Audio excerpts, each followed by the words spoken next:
Okay, welcome everybody to this special lecture, COVID-19 and Workers' Rights, Building a Progressive Future with Professor Keith Ewing. I'm Marianne Jump, I'm the Archivist and Library Manager at the Marx Memorial Library.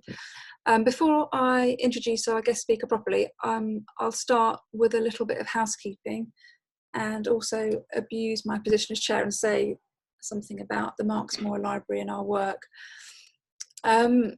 Housekeeping. We're asking you all to keep your cameras off for the time being because it makes the internet work much better for us. Also got you on mute, but there will be time for Q&A as well. What we're proposing is if you could put any questions that occur to you for Keith in the course of the lecture into the chat, I'll be picking those up at the end and feeding them back through the chair. So do use the chat function. That's the speech button just at the bottom of your screens. So yeah, Keith will speak for about 30 or 40 minutes, then we'll have time for questions. We're also recording this, which means that I'll be able to put it up online on the Marx Memorial Library's website, along with all of our other recent online events, so you'll be able to revisit it. A little bit about the Marx Memorial Library. As many of you may already know, we're a library, archive and education centre with a specialism in Marxism and socialist history. We're based in a very striking historic building on Clerkenwell Green, which is actually where Lenin worked while he was in exile in London from 1902 to through. The library itself was founded in 1933 in response to the rise of fascism in Europe. And over the years, we've built up a phenomenal collection of library and archive material on subjects including peace, anti-fascism, movements for colonial freedom, and much more. But obviously a central part of our work is our education work. So we put on classes, lectures, courses, and as well as working with trade unions and schools as well. It looks like I'm at the library, unfortunately I'm not this evening, but in recent months, as you can imagine, our activity on site has changed considerably. We obviously haven't been able to work with our collections in the way that we usually would. However, the pandemic has meant that we've done a lot more online. So we've been able to put up new online exhibitions, use social media in new ways, and obviously put on lectures like this one using Zoom. And we've actually found that our online events has meant we can reach really a national and international audience in a way that we hadn't been doing before. And a knock-on effect has actually been a real spike in our membership numbers, which we're delighted by. So we've actually launched a membership drive in the last couple of weeks. We had about 60 people join us. So this is me just giving a pitch. If you haven't already done so, please join. I'll put a link in the chat. All members get a free subscription to our journal, Theory and Struggle, which is great. I think that's probably enough from me. We're really thrilled to have Professor Keith Ewing here for this special lecture. Keith's Professor of Public Law at King's College London and President of the Institute of Employment Rights. It's a real treat to have him, and he'll be addressing a really urgent subject this evening, COVID-19 and workers' rights, through the prism of three passages from Lenin's text, which is very appropriate, I think. Over to you, Keith. Okay, thanks very much, and thank you everybody for coming. I hope we haven't had to travel too far to be here. I see already someone here from Belfast, so welcome to everyone. But just to say that I hope that this is not so much a lecture as a conversation, because just looking at the people who are here this evening, I mean, obviously people with a great deal of knowledge and experience, and yes, it's an opportunity, I think, for speakers to learn from you as much as anything else. So I think Marianne said I would be looking at COVID-19 and workers' rights through the prism of three passages from Lenin. Perhaps I should just clarify that I will refer to a number of passages from Lenin by way, perhaps, of punctuation. I wouldn't claim to be an expert in Lenin's work, though I have, throughout the course of my life, dipped into it from time to time. And at the end, I mean, there is a document which is attributed to Lenin, which I'll refer to perhaps in some detail, which I think is particularly relevant to where we are today, not just in the context of COVID, but more generally in terms of labour law and workers' rights. So I'm going to do three things. I mean, the first of these is I'm going to say something about the failure of labour law over the last 4 or 5 months during the period of the pandemic. I'm then going to say something about what is likely or what may happen as a direct consequence of the recent experience. And then I'll say finally, thirdly, what I think ought to be done and what needs to be done in order to address the problems that we currently face.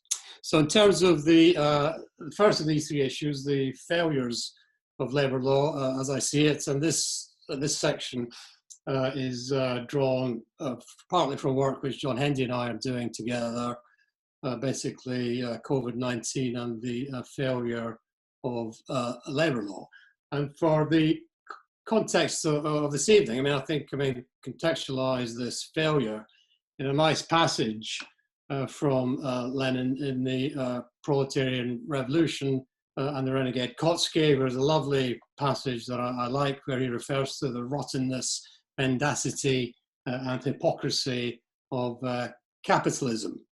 And I think nowhere is that more transparent, no more clear than in the context of the systematic failure of labour law over, as I say, well, since March 2020, and indeed we could go much before then as well. But just taken from 2020, symptomatic of that failure, I think there are three issues that we highlight in the work that we're doing at the moment, and John Hendy and myself.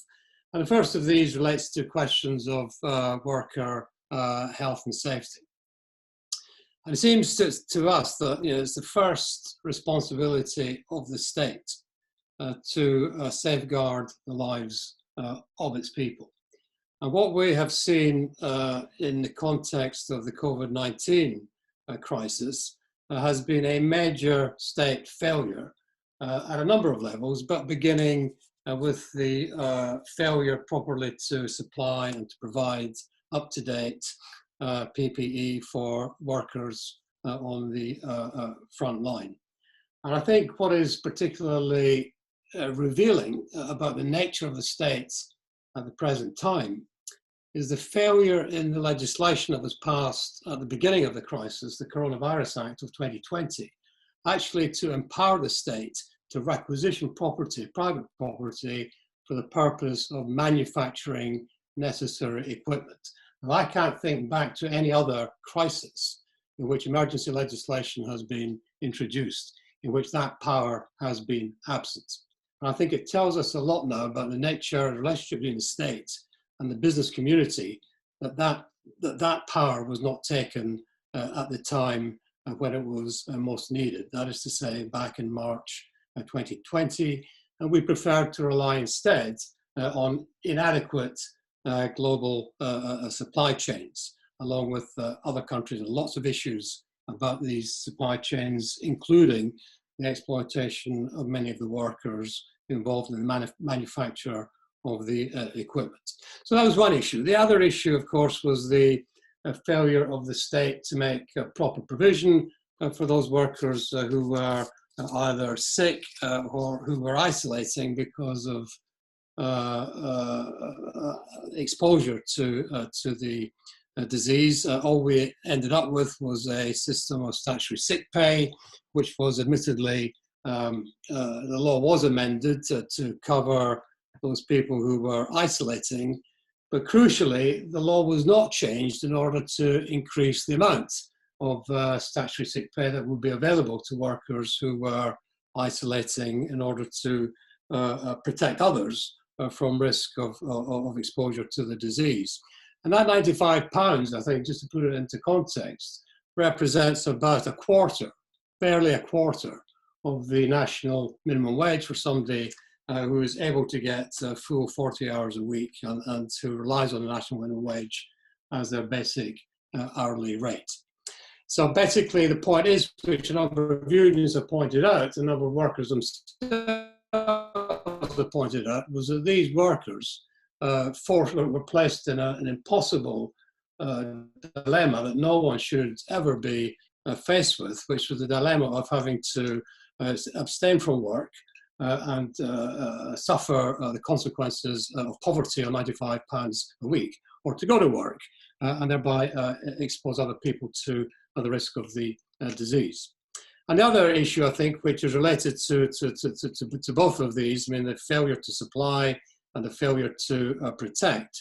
The other issue relates, I think, to what we've seen increasingly over the last 20 years or so, has been increasing commodification of labour based on employment practices where people are now effectively paid only when they're needed, or used, in inverted commas, only when they are needed. So what we see it has been the increase in the use of 0 hours contracts, the increase in agency labour, and of course workers being asked or being required to work for multiple employers, and again, as a result, particularly in care homes, putting people at risk because of the nature of the employment relationship with which many people are now forced to comply with, or to endure, or to undertake. So in a sense, the issue here is that the employment model is itself one which creates risks to public health. So in a sense, I mean, my starting point says, look at the failure of labour law, has been to say that in terms of basic safety, the responsibility of the state to provide for the safety and welfare of workers in particular, there has been a major failure on these three, if not more, different fronts. Second issue then comes to the question of exploitation. So a second failure, I think, which I think we've identified.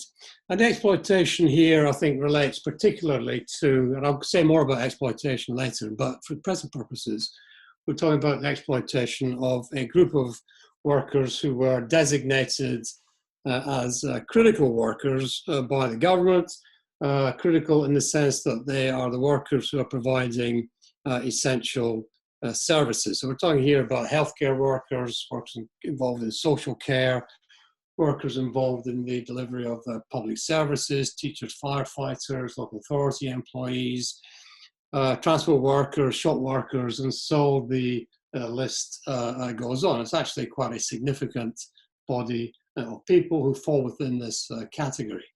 Now, what distinguishes these workers, like not all of them, but a significant number of them, is that these workers are typically low paid.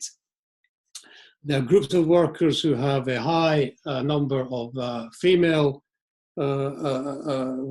within the categories in question, and also I think a higher proportion than is typical of workers from the Black, Asian, and minority ethnic communities.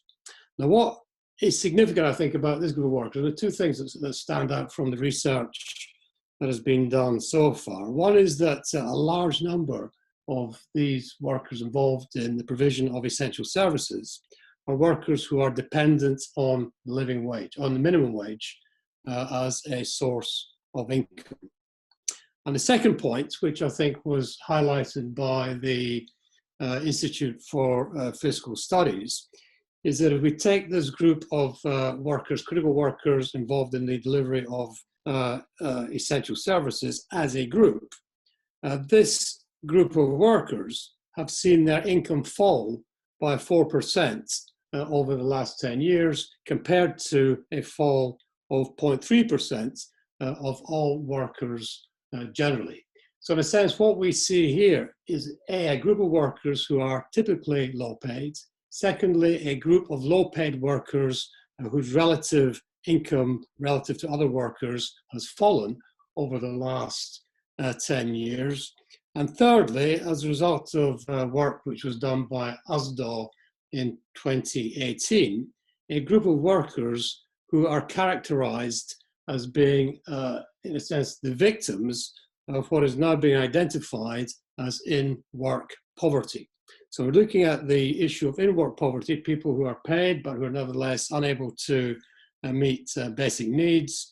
The USDAW survey discovered that 50% of workers within this group, or at least within their group, within the larger group of critical workers. 50% had missed meals to pay for essential bills, and over a third, 33% or more, were missing meals on a regular basis. Now, why I think it's significant for lots of reasons, but why in the present context this is significant is that what it tells us is that we were asking the greatest sacrifice to be made by those who were the least well rewarded for the work which they were doing. And it raises fairly fundamental questions, I think, to which we can return, fundamental questions about how work is valued, the way in which we value the labour which people provide.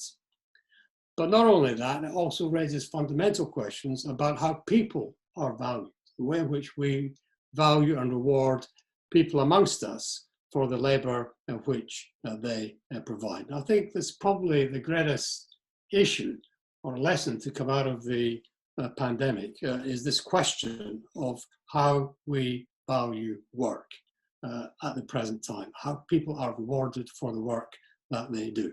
Come back to that later. The third issue, I think, in terms of the failure of the state, or failure of labour law, which I think reflects a failure of the state, which has been, I think, revealed to some extent by the pandemic, has been the marginalisation of trade unions.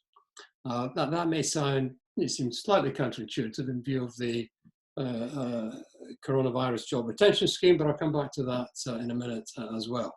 Now, the question of marginalisation of trade unionism, I think it would be fair to say, is not a feature of all forms of capitalism. It wasn't a feature of capitalism as it was practiced in this country after the Second World War until about 1979, 1980. But it has been a feature of the aggressive free market capitalism that has been adopted and practiced in the United Kingdom since the early 1980s. And the consequence, I think, has been to lead to a massive decline, not only in levels of trade union membership, but also in terms of trade union influence, and also in terms of trade union reach. The number of people that we as trade unions touch with the work that we do, whether or not they're members, but just in terms of the impact that we have on the community as a whole. But to some extent, that was challenged, in a sense that thesis was challenged to some extent by the coronavirus job retention scheme, in which the TUC apparently and a number of unions had played a critical role, I think, in persuading the government to introduce some kind of income protection for workers during the worst stages of the crisis. Now, I think while we can point to this as being an achievement of the movement at the time, I think there is a sense of perspective which needs to be addressed here. And the first point is that this scheme was introduced for the benefit of business, from which, or as a result of which, workers benefited vicariously. And it's an extraordinary feature of this scheme, in my view, that it was neither legislated directly by Parliament, not approved by Parliament, but secondly, it did not create any direct benefits for workers. Workers acquired no rights under the coronavirus job retention scheme other than the rights which the employer was prepared to claim on their behalf. And the second point, I think, in terms of trade union influence, was that trade union influence during the pandemic has been significant, I think, at best, only in relation to this question of income protection. But when we look at some of the other issues, for example, job security, looking forward, looking at the question of health and safety and worker protection, trade unions, I think, in these contexts have at best been marginalized. And in the case of health and safety, have been vilified by the press, only to be subsequently vindicated by the decisions and pressure that they put on governments and others in order to protect the health and safety of their members.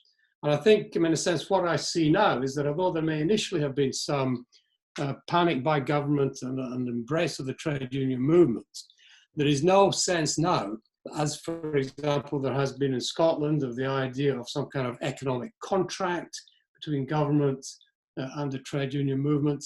And there's certainly no sense now of any wish on the part of government to embrace trade union ideas that there should be some kind of national recovery council on which trade unions would be represented and in which their voice would be heard. So my sense, just very quickly, just to go through this material, the work that we're doing on the failure of labour law representing a major failure on the part of the state, I think is a pretty damning indictment that the state has, through this process, through this pandemic, has been engaged in a situation in which we see a failure to protect life, as a result of which people have died needlessly, have become ill needlessly by virtue of state neglect. We've seen the exploitation of the most vulnerable workers amongst us. It kind of recalls in my mind a piece written by E.P. Thompson in Writing Under Candlelight, when referring back to a early period of history during the miners' strike. He's writing about how, in a sense, workers are just taken for granted until they can until the service they provide is no longer available. Writing about the miners in the 1970s. But now we see, in a sense, workers taken for granted, the role of workers being revealed when they are the only people who are visible, the only people who are providing the needs for the community. Yet still, they are the victims of this most extraordinary exploitation in terms of income deprivation.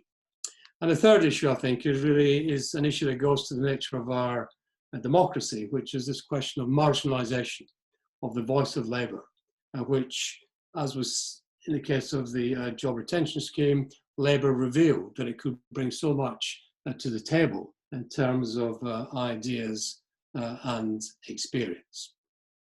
So that's the first thing, basically, just to set up this indictment of where we have, of where we're moving from. And we're moving, I think, secondly now into a new phase.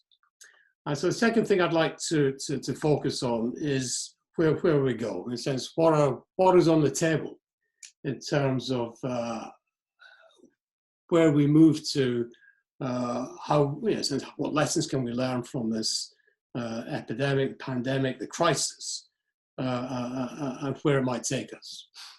And as I kind of look around and just monitoring what's been going on over the last 4 months, it seems to me there have been 4 different positions, not many positions, but there are 4 key positions which have been staked out by different groups. And I guess these are fairly predictable. So at the beginning, when we go back to March, early April, there was on the left, or at least some parts of the left, there was some sense of optimism. That in a sense, this crisis could be a game changer.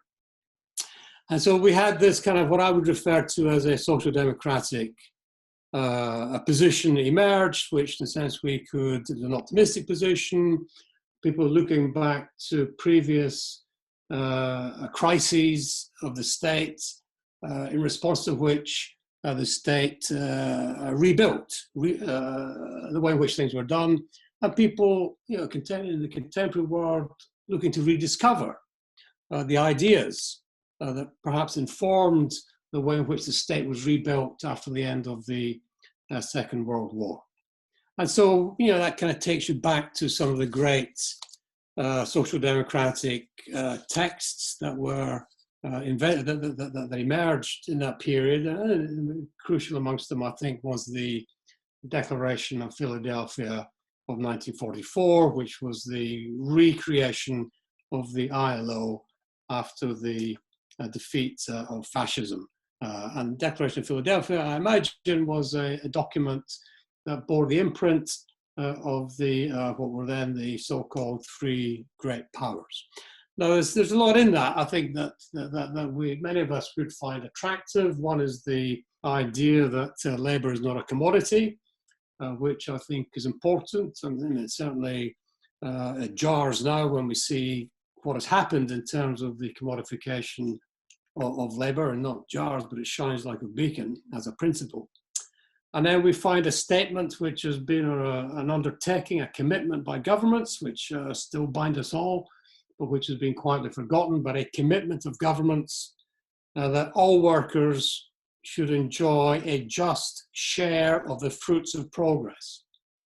Well, that has been forgotten, but that again is potentially very important. And then thirdly, there is a commitment to collective bargaining, Declaration of Philadelphia, being the prelude to ILO Convention 98, which in a sense provides a more formal legal situation in the form of a treaty, an obligation on member states of the ILO to promote collective bargaining. Now, these are good principles. They don't go far enough, in my view, in terms of realizing the type of a system we might want to create.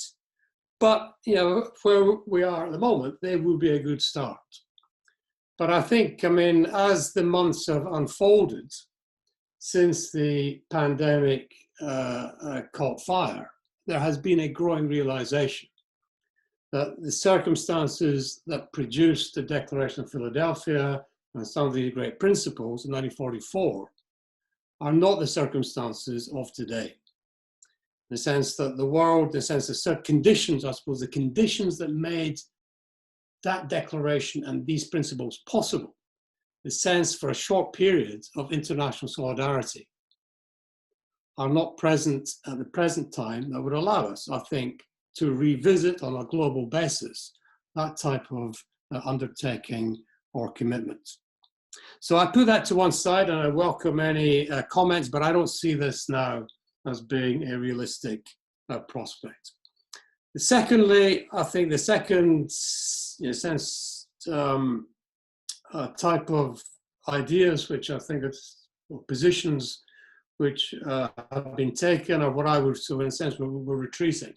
The tide is going out, I think, but it's what I would refer to as a social liberal position. One that, in a sense, feels it doesn't embrace economic liberalism, but in a sense seeks to work with it.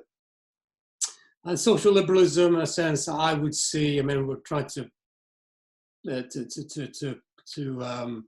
position it historically. I would see this as kind of the political economic ideas liberalism in this, which we saw in this country at the turn of the early 20th century.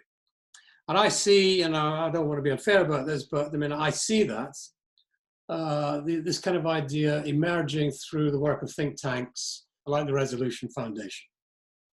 And the sense of what we've got here are fairly modest proposals to ameliorate some of the harshest conditions under which people currently engage. And I think it's why the work of these think tanks is significant is because they do have the ear of politicians, the people who in government are currently now making the rules or who would like to be making the rules after an election in the future. So what they're talking about are things like raising the minimum wage. And this I find very, it does unsettle me a bit because it brings me back to some, again, if I go back to some of the learning from Lenin, going back to a couple of pieces he wrote 1912, 1913, when he was responding to the introduction of a national minimum wage in the coal mining industry, which had been done by legislation. And bear in mind that there were many hundreds of thousands of people in this country involved in the mining sector at the time. Now he wrote, in his typically colourful fashion, that minimum wage cannot bring about any appreciable improvement. And I would generally agree with that. And again, he writes in 1913 But the minimum wage introduced in the coal mining industry was a miserable half measure, and in part a mere deception of the workers. And again, I would, I don't want to be an outspoken critic of the national minimum wage, but I would say that if the minimum wage is the answer, we're asking the wrong question in terms of worker protection and worker exploitation. But the other changes which are being promoted at the present time from this kind of social liberal perspective, as I see it, is that there's a call for the reintroduction of 19th century style trade boards for vulnerable sectors of the workforce, with a particular reference to the care sector. Now, again, I mean, in a sense, I'm not nobody's denying that this is potentially important, but the problem is it just does not go far enough to challenge the structural problems, the structural failures, which have been revealed by the COVID-19 situation. And even these modest proposals are proposed, with some anxiety, some defensiveness about the fact that if we do this, it will lead to higher prices in care homes, and that will lead to higher taxes. And maybe, it's very difficult to be introducing or to be making proposals of this kind in the middle of a crisis. Well, it's in the middle of a crisis.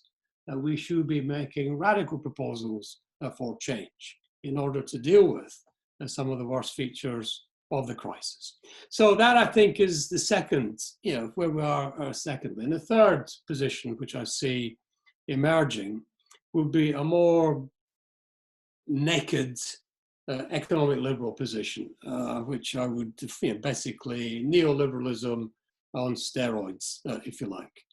And again, if we go back to the early days of the pandemic, I think there were two pieces that caught my attention.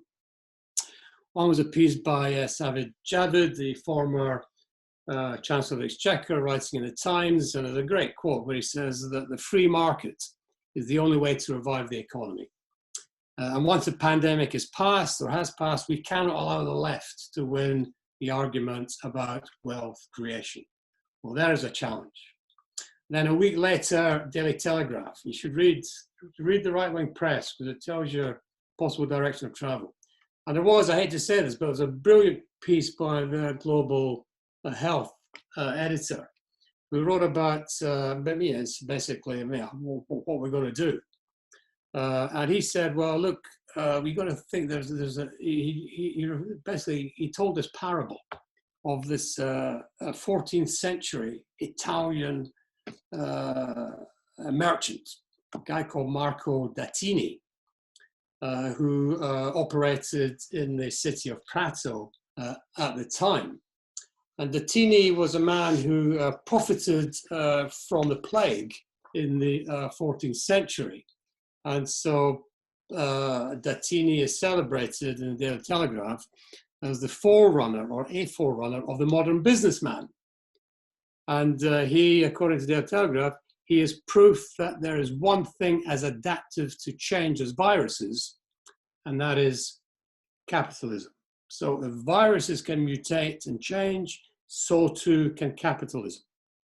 And in a sense, we're all being urged, so those who read the Daily Telegraph, being urged to go back and read about this fellow Dattini, who subsequently made a lot of money selling arms, such as they were, to the various powers within Europe at the time.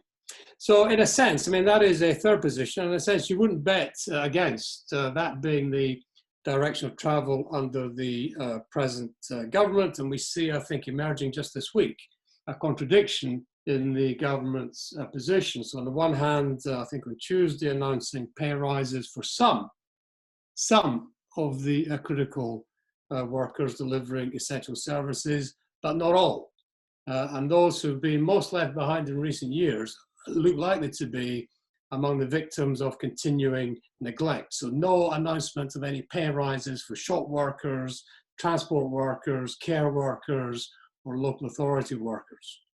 And then alongside that, we see a suggestion also in the press that the government is limbering up for another period of austerity. So, as I suggested earlier, I think this third position into which we're now, which is certainly being proposed, is a position of not just neoliberalism on steroids, but a period of austerity on steroids. So that, I think, in terms of the, that's where we are and how things are likely to develop in the future. I hear three voices in terms of the future development of workers' rights. I mean, in terms of pay, collective bargaining, or the wider social wage, the wider regulation of the employment relationship, the role of trade unions more generally. And of course, the higher up,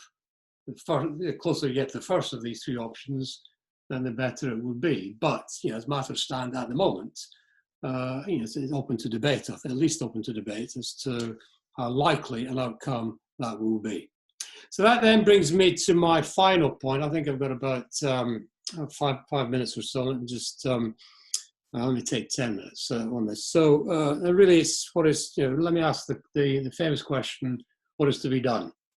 And so we're going to ask that question. It's a great question. It's a great way, just basically to present the future. But I'm going to ask the question, and obviously not related to the circumstances faced by its original author, and obviously related to rather different issues than the one that he was dealing with when he asked that question, I think, in 1902.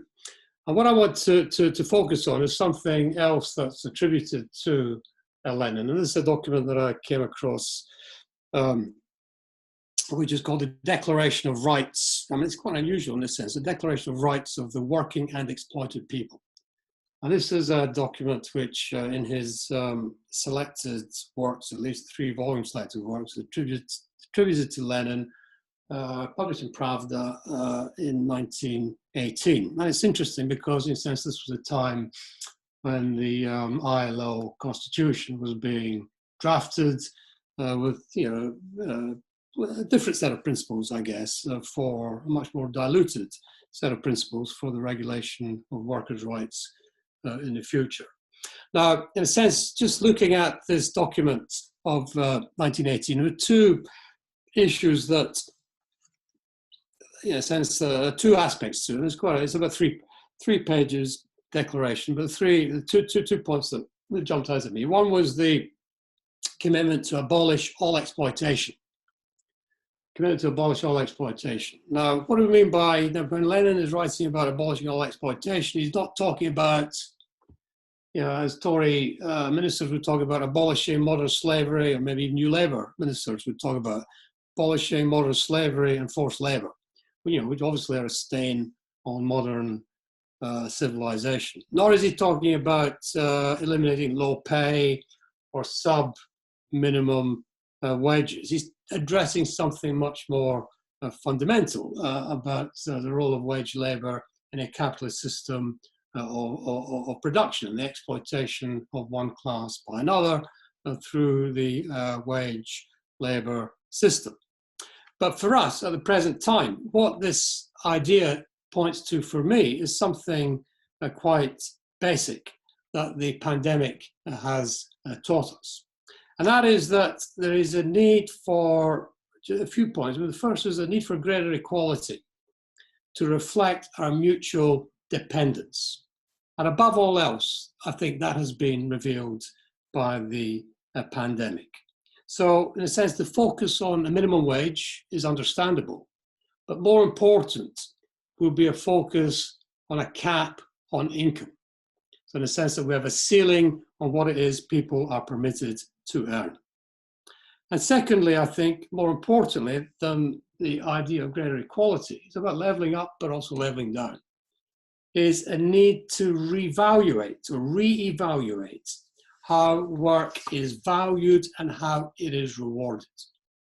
And it comes back to fairly basic questions about why is it that a banker is paid more than a nurse? Why is it that a care worker is paid less than a stockbroker? So we need, I think, to begin to re-ask, put these questions back into the public agenda, back into the public debate. Because for me, what I think, the third point, is just greater equality, leveling up, greater equality, leveling down, greater equality, re-evaluation of how we value and reward work.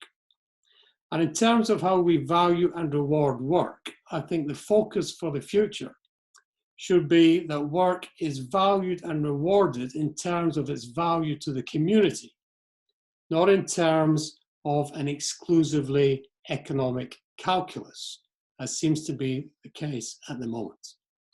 And so in a sense, what this invites, if we're talking about ending exploitation and the abuse of wage labour under a capitalist system of production, it requires a massive role for the state to reevaluate and determine how work is to be valued and how people are to be rewarded. So that's the first point. The second point, which jumped out at me, was the endorsement of the Supreme Economic Council, I think, which had been established a year later. So basically confirming the role of the Supreme Economic Council for the purpose of guaranteeing the power of working people. Now, I'm not interested personally at the moment in the Supreme Economic Council per se, or what it did or didn't do, or particularly the controversy around its composition or whatever. What I am interested in, and the lesson I take away from this, is the importance which Lenin attached to procedures and the role of trade unions in these procedures, which are separate from the structures of liberal democracy, which operates effectively to disenfranchise or disempower workers in the way which he so brilliantly exposed in The State, which was a lecture which he gave, I think, in 1919 to a group of university students. Probably one of the greatest pieces, in my view, as a constitutional lawyer, that Lenin ever wrote, and a piece I go back to from time to time. Now, I think the point here is about trade union penetration. Again, it's picked up, so in a sense, I don't know where I picked this up, but there's this lovely little book called An Outline of Soviet Labor Law, which sets out, in a sense, the role of trade unions under the system that was created as a result of the legacy of Lenin. And in a sense, this is why I think some of the ideas which have been circulating in this country in recent years have been so important. And what it talks about, the role, in terms of the role of trade unions, it talks about the right of trade unions to initiate legislation and the duty of legislatures to consider that legislation. Secondly, the duty of government departments to consult trade unions about future legislation. And these guys writing, Soviet labor lawyers writing about labor law in the Soviet system, highlighting the absence of any situation, any example where legislation had been introduced without the consent of the organized trade union movement. Thirdly, they refer to the importance of regulation at sectoral level, or they refer to the branch level. And again, this is so important, sectoral regulation of economic activity in which trade unions have a voice in determining the regulation of the sector in question, including questions relating to wages and working conditions. And fourthly, what they refer to, of course, is the role of the trade union at the enterprise level. But the trade union role at the enterprise level is at the fourth, in a sense, in a gradation of 1 to 4. The trade union role at the enterprise is fourth, it's at the bottom. For us, it's the only, in many cases, the only place where trade unions may have a presence at the present time, and very often a presence subject to the license or wishes or indulgence of the employer in question. So what I, in a sense, the second point which I pick up from this fairly random document of 1918, apart from the elimination of exploitation and the exploitation which we've seen during the pandemic, but with an understanding that exploitation goes well beyond what we've seen, but also relevant in this context of what I see in this little document about the role, about procedures, and the role of trade unions in the operation of procedures, which I think are actually more important than legislation passed by a Liberal Parliament, because it's through these autonomous economic procedures that the trade union voice can be heard in its most undiluted form to, in a sense, sidestep the limitations of parliamentary democracy, for all its strengths and weaknesses. So these would be, in a sense, if I was writing the script for tomorrow after the pandemic, these would be the two issues on which I would focus. And let me just conclude. I'm sorry I've gone on for so long, but do I have a conclusion? So 3 points just by way of conclusion.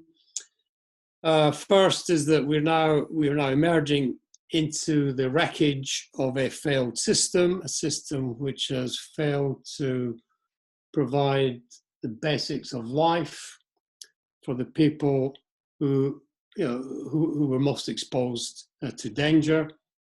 A system that has failed in the sense that it has exploited the most vulnerable, and a system that has failed, a state that has failed, because despite a number of successes by the trade union movement, despite the growing marginalization of the trade union voice in building a future from the wreckage that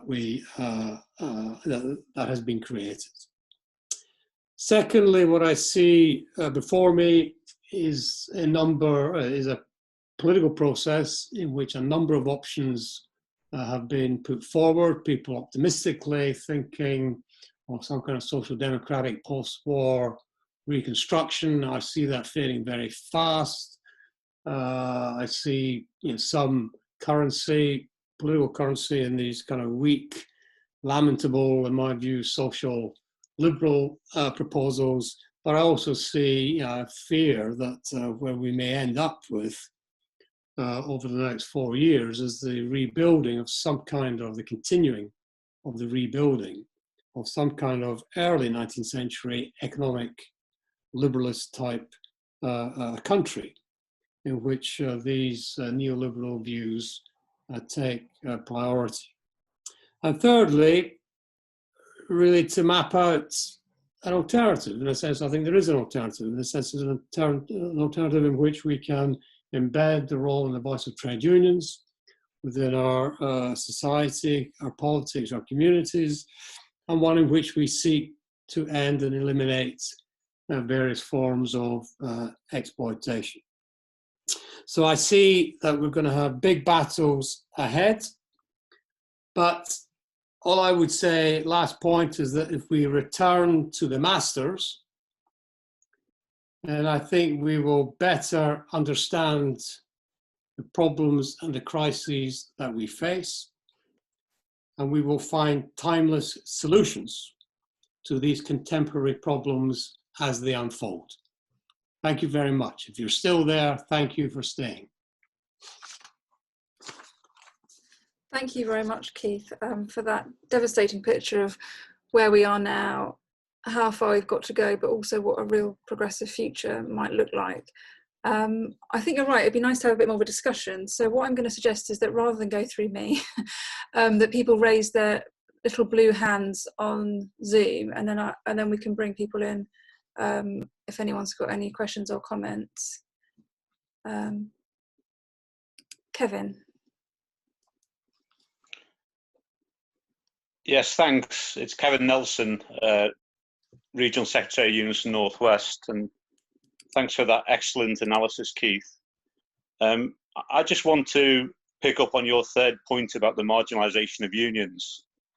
and the extent to which, in many ways, in a number of economic sectors, the union membership and power is becoming de minimis.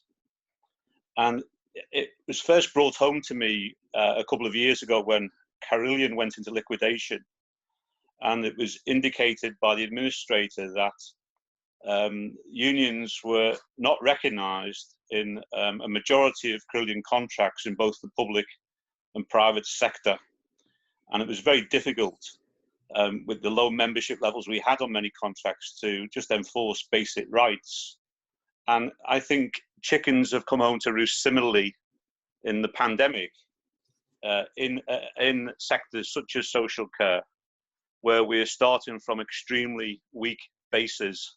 And the labour force survey recently published had private sector density down in the region of 13%.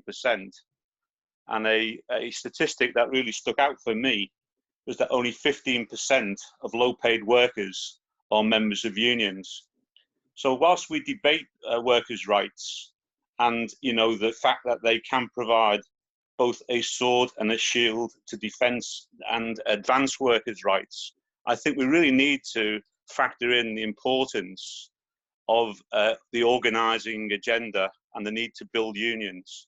And I think that must be brought into every conversation we have now, because we're in a situation in Britain where 6.4 million out of 32 million workers are organised, you know, and it's getting to breaking point in many areas. And that was the point I wanted to make.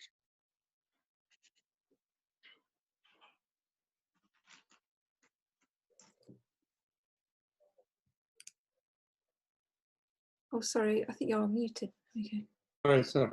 Thanks, Kevin. I was just going to say, should we take other questions and then we can have a wrap up at the end? So, well, actually, I've got something from Deborah in the chat. With the government so focused on private companies causing the fracturing of collective bargaining, what solution do you think could counteract this? Anyone else like to come in? Should we take a third?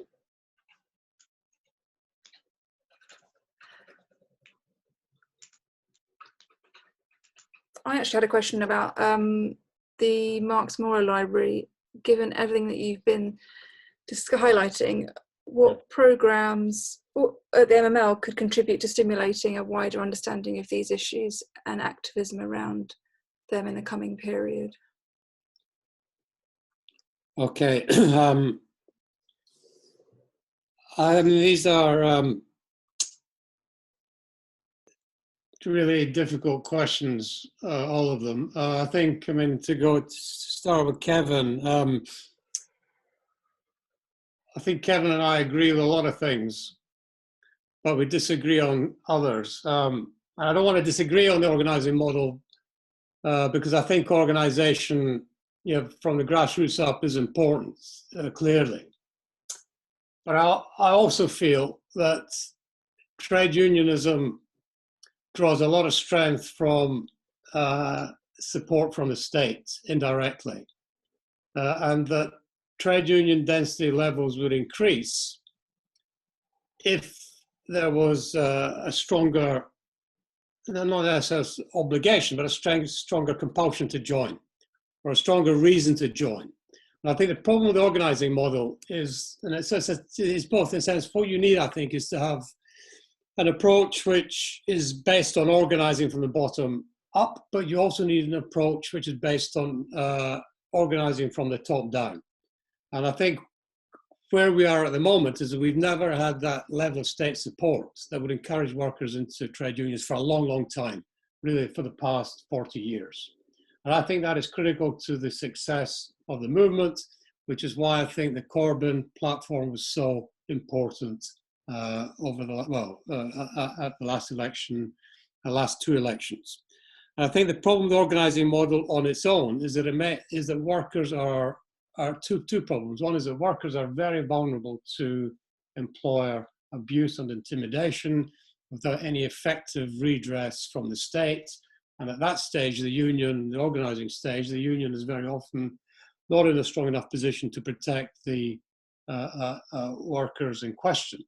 And the second problem, I think, with the organising model is that while the union is organising and taking money from its members, the union is not in a position for some time to offer any value to its members for the money which it is taking from them. I think it quickly leads to disillusionment because the workers themselves can't quickly see a quick enough return for the inspiration which they drew from joining the union. So I've got, in a sense, I accept the need for it, but I also think it's not enough in a sense. And in the long term, I think when you talk about de minimis and atrophy and all these things, there is a danger that that will continue unless we get some sustained trade union support. In terms of Deborah's point, again, I think that collective bargaining, I mean, this is, it's just from the experience of the last 40 years. I think what, as a movement, we have done probably has been to underestimate the role of the state in creating the structures that we inherited from our predecessors. So everything, when we look back to the levels of collective bargaining density of 82% in 1980, you got to ask yourself the question of how is it possible for a trade union or for trade unions collectively to reach 82% of the workforce? How is that possible? Why can't we do it today when there is clearly such a desperate need for that level of organization and that level of reach? And I think the answer to that question is because in the period from 1945 until 1980, trade unions thrived with the support of a very active state through the Ministry of Labour, as it happens, which created and encouraged and promoted the development of sector-wide collective bargaining machinery. So I would see that, and now trade unions are surviving in a situation, they're surviving, they're not thriving, they're surviving, in my view, in a climate of hostility. And I think if we're seriously thinking about rebuilding these structures, we've got to get a different type of government in place which values these structures, values high wages, values equality, and values working conditions. Now, you might begin to see that around the edges. You might begin to see it in Wales if they can punch through. You might begin to see it in Scotland, but I'm not confident that it will happen there. But you could see it there. But I don't see it happening in England under the current political leadership. So my sense is that you need this, is a chemistry of state support and voluntary effort. One's no good without the other. And that's, in a sense, where we are at the moment. In terms of MML, I think the MML has done some great work recently. And I think it would be, in a sense, part of the role of the March Memorial Library is to raise levels of political consciousness, awareness. And in a sense, I think, again, that is something which is lacking in the trade union education that goes on in the present time. I'm not sure it's to the extent that it now happens, it is very functional. And it says what we need is a much greater level of political education to raise awareness amongst workers about the nature of the crisis and why it needn't be like this. And that is what I would think organizations like the library could do, but it's outreach, reaching out to people rather than just drawing them in to the center.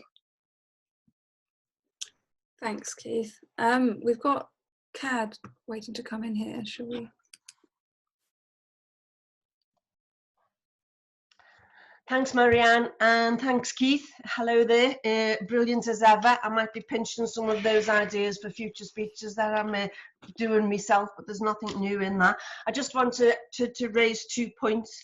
You talked about sectoral collective bargaining, obviously, and I think you said it's not on the agenda at the moment because of the current political climate that we're in, and that is absolutely right. But the importance of organising at a sectoral level is obviously understood by the government, who I understand have set up 5 sectoral commissions to rebuild the economy after this pandemic. Now that's great, that's marvellous, we love sectoral stuff. The only problem with it is that the only people who aren't on those commissions are the trade unions. So you've got the government and you've got employers, and no doubt you've got lobbyists, but you don't have trade unions. So the structures are there, like you say, they just haven't got the will, the political will to include trade unions. And I think that's something that we can demand. If you want the workers on board, if you want to learn from those at the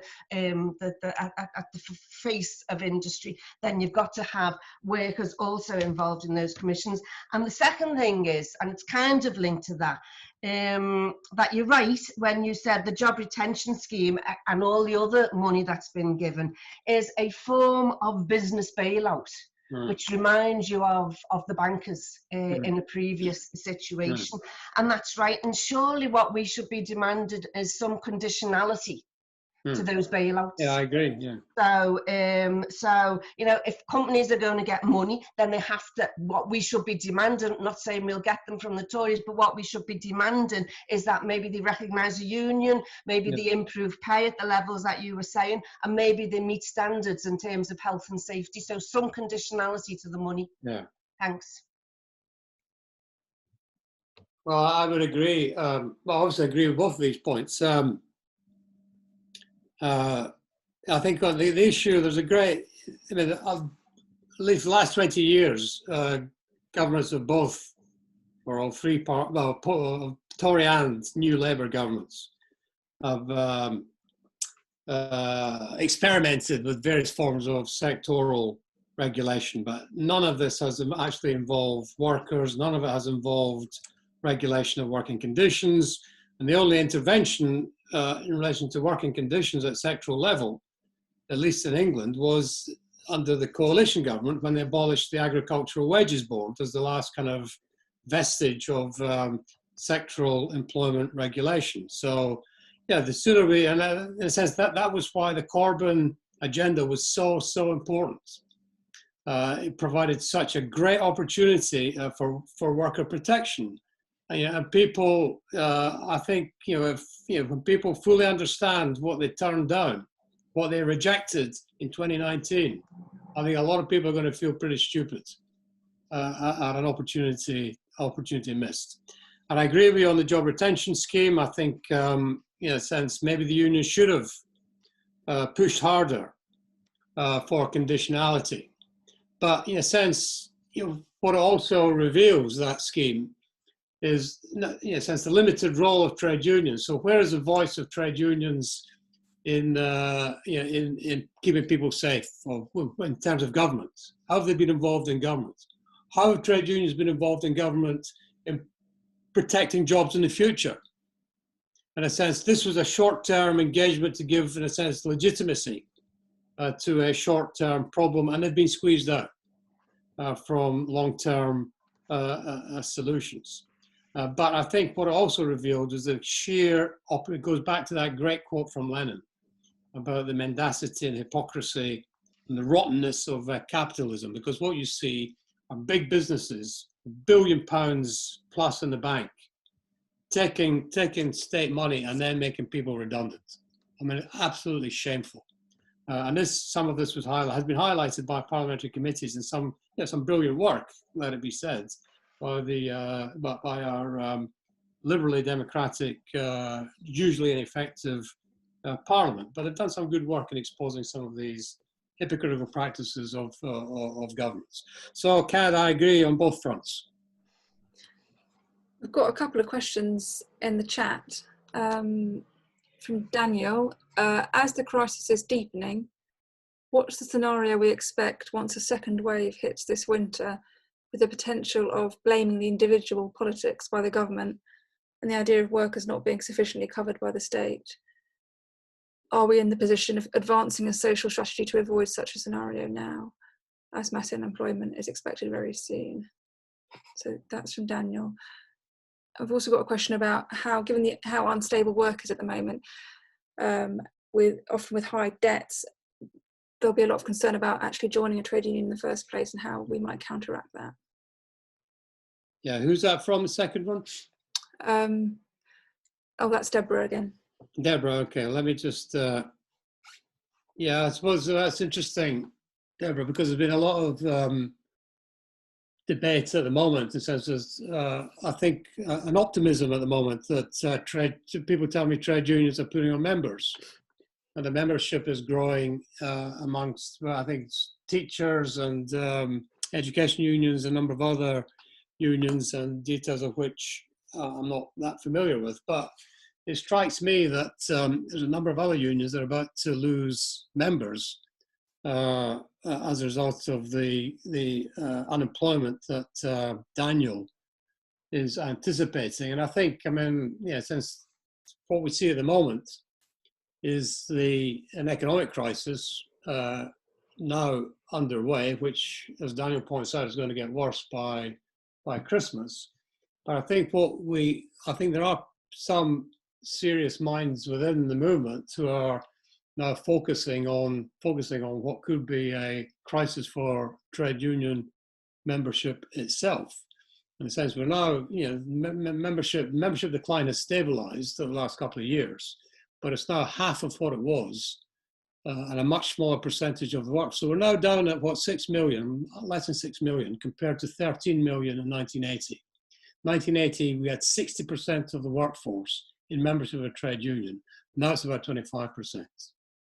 I think you'd have to be especially optimistic to think within the next 6 months, there's going to be a marked improvement in terms on these figures. And I think, I think the big, basically everybody's holding their breath, I think, within the movement. And I think maybe when we were looking back, people were looking back to the 1940s for solutions as to how to get out of this pandemic. Maybe we should be looking back to the 1930s to see, certainly within the movement, to see how we responded, how we dealt with the crisis then. And the crisis then is probably the closest in terms of parallel to what is about to unfold in this country over the next few months. So we're talking about massive unemployment in the 1930s, which, as a result of which trade unions took a massive hit in terms of membership decline. Having said that, in a sense, I think this is quite significant. This is what always keeps me optimistic, is that 1934, trade union membership, collective bargaining coverage were at their lowest possible ebb after the Depression, or during the Depression.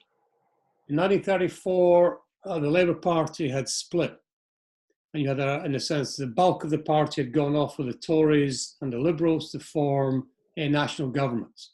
You were left with a rump of Labour MPs on the left who basically formed the opposition in the 1930s. Now, if you fast forward 10 years, so just think 10 years ahead from now, within 10 years of that 1930, of that low point, the lowest ebb in the fortunes of the trade union movement, within 10 years' time, we were looking at collective bargaining coverage, with trade union membership rising exponentially, collective bargaining coverage rising to 86% of the labour force, a progressive Labour government, and the nationalisation of 11% of the economy of the country, the bank, coal, railways, and other essential industries, and the creation of the National Health Service. So while we might be hurting at the moment in terms of the impact which we are suffering and have suffered politically, we have been in worse positions in the past and have made spectacular recoveries from these bad positions. So in a sense, that is what makes the struggle worthwhile. The knowledge that it can get better, and has in the past got better. Thanks, that's a really nice positive note to end that on. Has anyone else got any queries to come in with or comments? We've had a couple of people in the chat requesting that some of the articles that you referred to Yeah. and whether there are links and things. I mean, I'm happy to send an email around afterwards with those details, if that's okay. I think okay. Yeah, I the can springboard send for I can send. I don't know if everybody has access to the 3 volumes. That's something the library could do. Maybe put some of this stuff online. Yeah, we can provide links to those, definitely. And I could probably scan some pages from this if anyone wants to read about what a proper labour law system looks like. Brilliant. Well, thank you so much, And Keith. from your library, you can get a little book here called V.I. Lenin on Trade Unions, which is a kind of anthology of his writings relating to trade unions. It saves having to go through the 45 volumes of the complete works. That sounds extremely useful. Thanks, Keith. Brilliant. Well, thanks again. Okay. I think there's plenty to discuss and to work on in the next few months. I'm sure we'll be revisiting a lot of these subjects as well. Thanks very much. And thanks for everyone for getting involved. Thanks very much for coming. Thank you. Cheers.